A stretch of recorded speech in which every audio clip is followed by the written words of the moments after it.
where you were talking about, from infancy and just building our gut biome. But we're being forced with fear, right? Like Andy says, like we don't want to do things with fear leading the way. Kid, and so acting has always just been in my soul, and singing, it's just I love performing. But I'm a healer. Like that's who I am to the core, is I'm a healer. The day before Andy called me to officially offer me the role, which I thought was so cool. I was like, oh my gosh, Andy got my number. This is so crazy. It said Andy Wakefield on my phone, and I was like, oh. And literally the day before that, I had just found out that I was pregnant with my second daughter, which was so cool. God blessed me twice within 24 hours.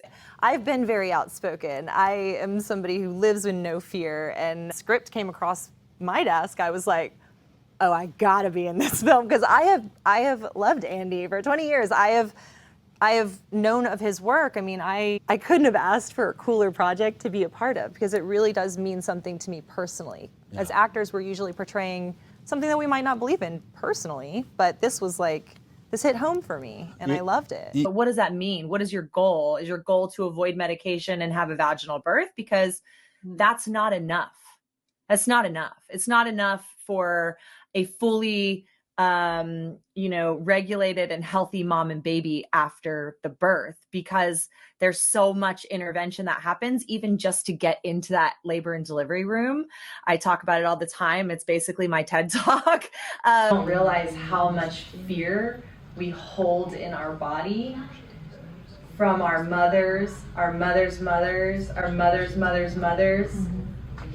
The birth stories we've heard, it stores itself within our nervous system. Just as women to women, and a lot of the times I'll hear women out at like a playground, right? And I'll hear them telling their birth story to another mom, and it's traumatic. It's not like a happy, positive experience. Yeah. And it should be. Our births should be incredible. It should be something that transforms us from maiden to mother, and it should be a spiritual, beautiful event, right? God made us like that. So I try to get women to tap and tune into that, to how we're made, and undisturbed physiological birth can be transformative. Yeah. I mean, we're taught to fear the pain of childbirth from when we're little. Childbirth really is a transformative, joyous, beautiful experience that women, we are given that rite of passage.